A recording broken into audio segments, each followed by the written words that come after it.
지난 9월 달에 제4회 성경 통독학교를 요한계시록 완전 정복이라는 주제로 했었는데요. 그렇게 참석하신 분들은 좀 더 이해가 있으리라고 생각합니다. 이제 내일부터 시작되어지는 특별 새벽 기도를 통해서 요한계시록, 특별히 요한계시록 앞에 7 교회에 대한 내용들을 집중적으로 살펴보게 될 텐데, 매일매일 시간마다 하나님께서 여러분에게 은혜로 또 평강으로 응답으로 함께 하실 줄로 믿습니다. 여러분, 요한계시록이라고 하면 4가지 핵심 주제를 우리가 기억할 수 있어야겠습니다. 이 시간 4가지 한번 기억도 해보시고 또 필요하시면 메모도 한번 해보실까요? 요한계시록을 대하면서 우리는 4가지의 핵심 키워드를 붙잡아야 합니다. 이 4가지의 렌즈로 이 요한계시록을 볼 수 있어야 합니다. 첫 번째 키워드는 교회라는 키워드입니다. 두 번째 키워드는 예배라는 키워드입니다. 세 번째는 이 세상의 최후의 어떤 그 허무함, 그것이 세 번째 키워드이고, 네 번째는 영광스러운 천국에 대한 것입니다. 이 4가지를 우리는 그것을 보면서 이렇게 의식하면서 이 요한계시록을 이해하고 접근해야 되겠습니다. 먼저 간단하게 이 4가지를 한번 생각해 봅시다. 첫 번째는 핵심 주제는 교회라고 했습니다. 우리 예수님께서 이 교회의 머리가 되시죠. 여러분, 요한계시록은 불특정한 다수에게, 그러니까 막 전단지를 뿌리듯이 막 이렇게 아무에게나 이렇게 뿌려지는 책이 아니라 분명한 수신자가 있습니다. 대상이 있는 편지를 하고 있는 것이죠. 예수님께서 교회의 머리가 되시고 교회의 머리가 우리 예수님이시기 때문에 이 땅의 모든 교회에 대한 우리 예수님은 지대한 사랑과 관심과 애정을 가지고 지금도 돌보시고 계시다는 거예요. 교회가 연약하지요. 여러분, 문제없는 교회 있습니까? 문제없는 교회가 있을까요? 한 번씩 제가 우스갯소리로 이런 말씀을 한 적이 있습니다. 사랑의 교회에는 사랑이 없고, 소망교회에는 소망이 없고, 더 이상 명성교회는 명성이 땅에 떨어져 버렸고, 순복음교회는 순수한 복음을 놓쳐버렸더라. 이거는 뭐 특정 교회를 제가 비난하거나 그렇게 모함하려고 하는 것은, 폄하하려고 하는 것은 전혀 아니고요. 아무리 유명한 교회라도, 사람들이 몰려가는 아주 대형 교회라도, 아무리 이름이 알려져 있는 교회라도 완벽한 교회는 이 땅에는 없습니다. 불완전하고 여러 가지 문제가 있기 마련이겠죠. 이 교회 저 교회 다 가보세요. 여러분, 어디 문제없는 교회가 있는지. 또 여러분, 이런 말이 있습니다. 여러분, 또라이 질량 보존의 법칙, 이런 거 들어보셨어요? 또라이 질량 보존의 법칙. 이게 무슨 법칙이냐면 이런 거예요. 첫 번째로, 또라이를 피해서 다른 곳으로 가면 거기에 또 또라이를 만나게 된다는 거예요. 또라이를 피해서 갔는데 거기서 또 또라이를 만난다는 거예요. 두 번째, 상 또라이가 하나가 없으면, 그러니까 진상 또라이 하나가 없으면 여러 덜 또라이들이 여러 명이 있다는 거예요. 그러니까 질량은 다 똑같다는 거예요. 그리고 세 번째는 뭐냐면, 팀 내에 한 또라이가 가고 나면 또 다른 또라이가 들어온다는 거예요, 대신. 그래서 질량이 보존된다는 겁니다. 그리고 마지막으로, 다행스럽게도 팀 안에 또라이가 없다. 참 좋은 일 아니겠습니까? 팀 안에, 우리 안에 또라이가 없다. 그럼 그 다음이 참 재밌습니다. 그러면 자신이 또라이라는 거예요. 다른 사람들은 다 또라이가 아니고 자신이 또라이이기 때문에 이 또라이의 질량이 그대로 존재한다는 겁니다. 아무튼 문제가 없는 곳이 없다는 거예요. 문제가 없는 교회는 결코 없다는 겁니다. 지상교회는 불완전하고 여러 가지 문제가 있습니다. 그럼에도 불구하고 머리 대신, 교회의 머리 대신 우리 예수님께서 그런 연약한 교회도, 문제가 많은 교회도 사랑하시고 아픔을 아시고 지금도 그 사랑하는 교회를 돌보시고 계시다는 것, 그것이 바로 요한계시록의 첫 번째 핵심 키워드, 교회입니다. 두 번째, 예배입니다. 예배. 여러분, 예배, 요한계시록에는 무시무시한 재앙들이 많이 나와요. 하나님의 심판이 나옵니다. 아주 어려운 그런 문제들을 다루고 있습니다. 그런데 그런 재앙과 심판이 있기 전에, 이전에, 혹은 그 재앙의 사이사이 중간중간마다, 그리고 재앙의 마무리쯤에서 틀림없이 천상의 예배가 기록되어 있다는 거예요. 무서운 심판과는 전혀 어울릴 것 같지 않은 이런 영광스러운 예배가 계속 반복되고 있다는 거예요. 많은 사람들의, 구원받은 사람이 흰옷 입은 사람들의, 백성들의 예배가 나오고 있고, 천사들의 예배가 나오고 있고, 24장로들의 예배가 나오고 있고, 예배를 받으시는 어린 양 예수 그리스도가 나오게 됩니다. 여러분, 이거 뭘 의미하는 것일까요? 그것은 예배를 통해서 천국을 경험한 사람만이 이 지옥 같은 현실을 감당해낼 수가 있다는 겁니다. 예배를 통해서 충만한 은혜를 받아야지만 이런 지옥 같은 삶도, 고단함도 넉넉히 이기게 된다는 거예요. 그래서 예배가 중요한 겁니다. 두 번째 키워드는 예배입니다. 세 번째, 이 세상의 허무한 최후입니다. 여러분, 우리 눈에 들어온 이 세상은, 세상 나라는 어떤 지배적인 어떤 성격을 가지고 있냐면, 우리가 세상이라고 생각하면 딱 떠오르는 이미지는 세다, 강하다, 아주 악이 득세하고 음란이 판을 치고 악한 마귀 권세가 이 땅 가운데에 사로잡고 있고, 그래서 갈수록 이 땅은 어두워져만 가고 또 소망이 없어져 가고, 우리가 느끼는 현실은 고단하기만 하고 팍팍하기만 하고, 가면 갈수록 악해지는 이 세상에서 우리 아이들은 어떻게 살아갈까? 우리는 어떻게 살아야 하나? 그것에 눌리고 압도되고 두렵고 떨리고, 이것이 우리가 세상을 생각할 때의 지배적인 어떤 성격이라는 거예요. 세상을 바라보는. 그런데 여러분, 제가 언젠가 설교 중에 결말을 알면 두렵지 않다라는 말씀을 드렸어요. 과정은 치열하지만, 어렵지만, 아주 초조하지만 결말을 알게 되면 전혀 두려움이 없다는 거예요. 오늘 우리가 무시로 걱정하는 이유는, 염려하는 이유는, 두려워하는 이유는, 압도당하는 이유는 결말을 우리가 알지 못하기 때문이라는 것입니다. 불확실하기 때문이라는 거예요. 그런데 오늘 요한계시록에 보면 이런 육신의 눈으로 바라보는 이런 세상의 강함과, 그리고 세상의 영광과 이 어두움의 승리가 나타나는 것처럼 세상이 보이지만, 결국 이 세상 영광은 다 무너지게 되고 이 세상의 결말은 허무한 최후를 맞이하게 된다는 거예요. 그렇기 때문에 이런 세상의 결과를 아는 우리들은 세상에 집착하지 않게 된다는 겁니다. 왜냐하면 세상과 짝하게 되면 결국 이 세상과 함께 멸망하기 때문에, 세상의 달콤함이 유혹을 하지만 결국 우리는 세상을 사랑하지 않게 되는 거예요. 세상에 동화되지 않게 되는 겁니다. 왜냐하면 세상의 결말을 알기 때문에. 그리고 네 번째, 천국의 영광스러움을 우리는 볼 수 있어야 한다는 겁니다. 여러분, 세상의 세상을 짝하지 않기 위해서는 비결은 뭐냐면, 보이는 세상과는 비교할 수 없는 영광스러운 천국이 있다는 사실을 우리가 바라보아야 한다는 겁니다. 여러분, 우리가 자꾸 우리가 한 열심과 수고의 대가를 이 땅에서 받으려고 하니까, 대가를 이 땅에서 우리가 어떻게든지 받으려고 하니까 우리가 신앙이 타락하는 거예요. 변질되는 겁니다. 우리가 받아야 할 상급의 실체가 이 땅에 있는 것이 아니라 영원한 하나님의 나라 천국에서 우리는 하나님께서 주시는 놀라운 은혜와 상급을 누리게 될 것입니다. 우리가 궁금하게 생각했던 모든 질문에 확실한 대답이 천국에 가면 우리는 얻게 될 것입니다. 이 땅에서의 모든 아픔들이 완전히 치유되는 것도 천국이 될 것입니다. 그래서 우리는 날마다 이 땅에 살아갔지만 천국을 품고 천국의 소망 가운데에 그 소망의 은혜를 기대하면서 날마다 살아가는 사람들이 바로 우리 하나님의 자녀들인 것이죠. 여러분, 요한계시록은 성경의 마지막 책이고 또 최후의 성경입니다. 창세기로부터 던져진 수많은 질문들이 이제 요한계시록에서 답을 하면서 성경 66권이 이제 종결이 되게 됩니다.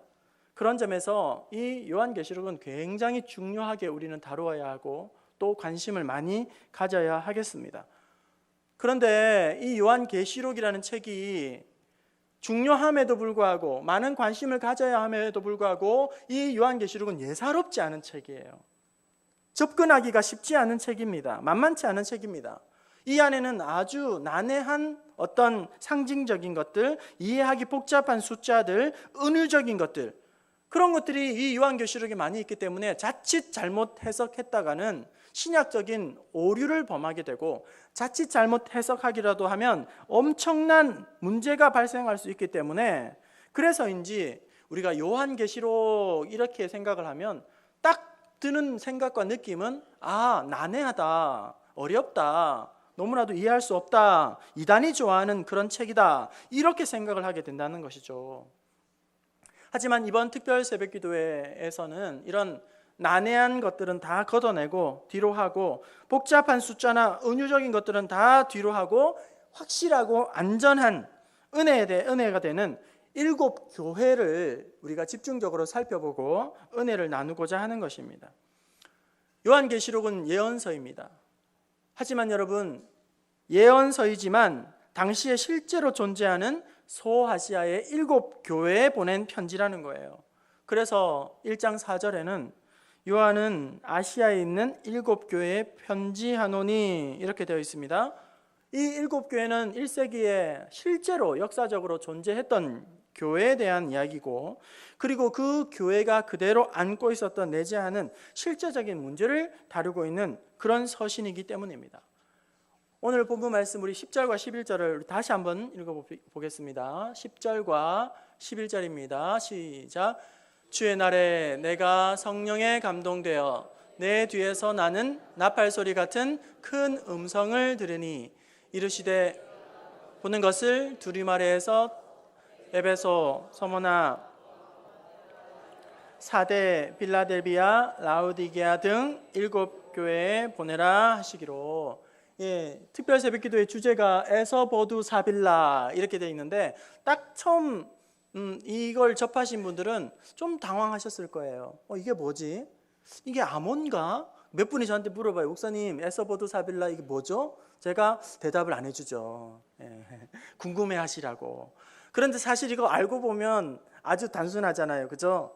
7 교회의 초성을 이어서 붙인 거예요. 좀 싱겁습니다만, 아무튼 7 교회를 우리가 살펴보게 될 텐데, 근데 왜 7 교회에 대한 편지, 그때 7 교회밖에 없었던 걸까? 아니에요. 성경을 찾아보면 7 교회만 있는 것이 아니라 다른 교회도 있습니다. 트로아 교회, 밀레도, 골로새, 이렇게 다른 교회도 소아시아에 있었는데 왜 유독 7 교회에만 편지를 보내셨을까? 편지를 하게 하셨을까? 그 이유는 이 7 교회가 모든 교회의 대표성을 가지고 있기 때문이에요. 다시 말하면 이 7 교회의 특성을 살펴보면 장차 모든 교회가 가지게 될 특성을 이 7 교회가 대표하고 대변하고 있다는 것입니다. 그러니까 이 7 교회는 모든 교회의 형태를 다 담고 있는 것이고, 교회에서 일어나는 많은 문제들의 공통적인 부분들을 이 교회가 겪었고 다루어야 한다는 것입니다. 그렇기 때문에 지금 우리 예수님께서 7 교회에게만 말씀하시는 것이 아니라 실제로 지상에 있는 모든 교회를 향하여서 말씀하고 계시고, 그 말씀은 7 교회에 보내는 메시지일 뿐만 아니라 오늘 나와 오늘 여러분과 오늘 우리 부평중앙교회에 동일하게 하나님께서 주시는 귀한 메시지이고 하나님의 음성이라는 사실입니다. 10절에서 주의 날에 내가 성령에 감동하여 이렇게 되어 있습니다.